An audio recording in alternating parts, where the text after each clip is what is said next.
Robusto on row 4. Pace car heads down to the pit lane. LeVar Scott and Brent Cruz have the field in tow, and it's time to go dirt track racing under the lights from DeCoin, and we're green.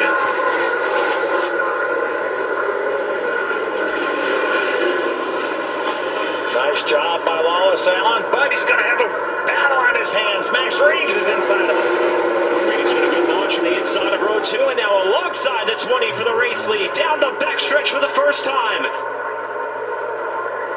How about Max Reeves? Only second time ever on dirt, and he grabs that lead.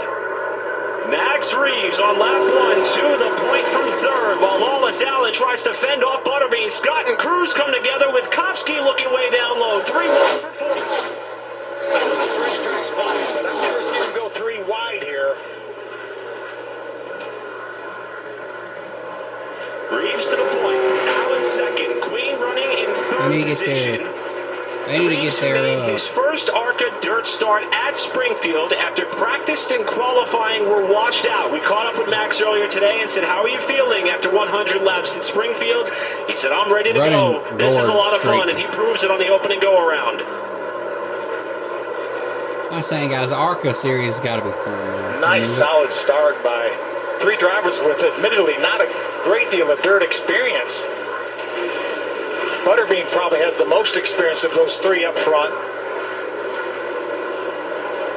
Butterbean was telling us earlier about some of his history in terms of racing in a dirt late model for many years and having to take some of those lessons learned and apply them here.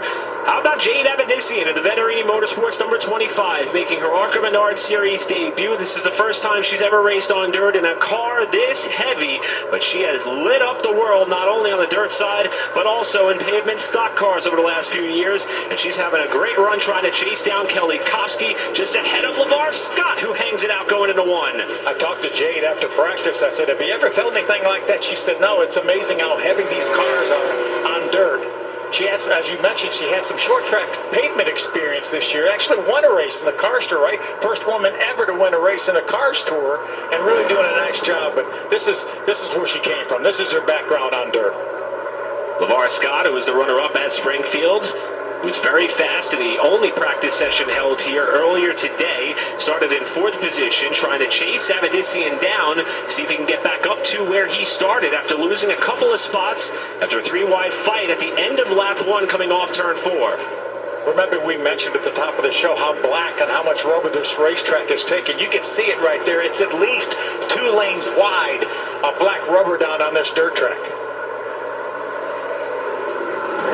Avedisian, someone who, as Phil mentioned, not only with much success on the dirt side, but also on the pavement side.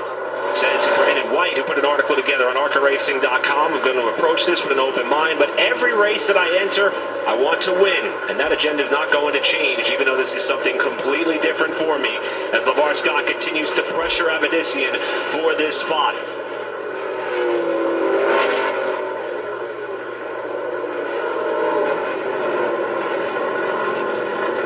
Top of your screen there just for a moment, that is the 70 of Brent Cruz.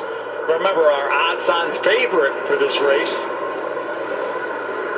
Yeah, we're going to have a halftime break. These cars will have to go about 50 laps, and then they will get a break in order to change tires and add fuel to these cars. But there's Brent Cruz right there, but do not count him out here. Really doing a nice job.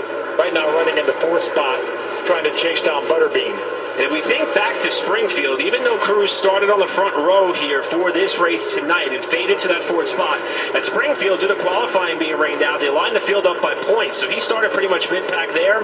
Didn't take long for him to work his way back up to the front. I think he started 6th, and I think he was running 2nd on the first lap. So that's how quickly he got towards the front. And you see him now chasing down the front 3. Second place runner, Lawless Allen, who started on pole, had his hands full off the 4th corner with Brendan Queen starting to reel him in that position. And Cruz not far behind in the 70, running 4th. It's really funny, down in the garage area this morning, I was talking to Frank Kimmel, who's won here so many times in the Arca Menards Series, crew chief for Jason Kitzmiller. And he said, I think we're going to have a great racetrack tonight. And then 3 minutes later, I'm talking to Brent Cruz. He said, this racetrack took too much rubber in the Silver Crown race yesterday. I'm not sure we're going to have a great racetrack. So far, been pretty exciting in the opening laps. 8 laps in the book, 92 to go. One and only scheduled race break is going to come on or around lap 50. With now Allen starting to find a bit of a groove in that 20 to not only hold on to that second spot, but start to reel in Max Reeves for the lead. See the last 3 races for Lawless Allen, who started off the season so strong and so well, but a bit of bad luck that started to plague them. Springfield involved in a crash while running well up in the top 10 a few laps in. Madison was running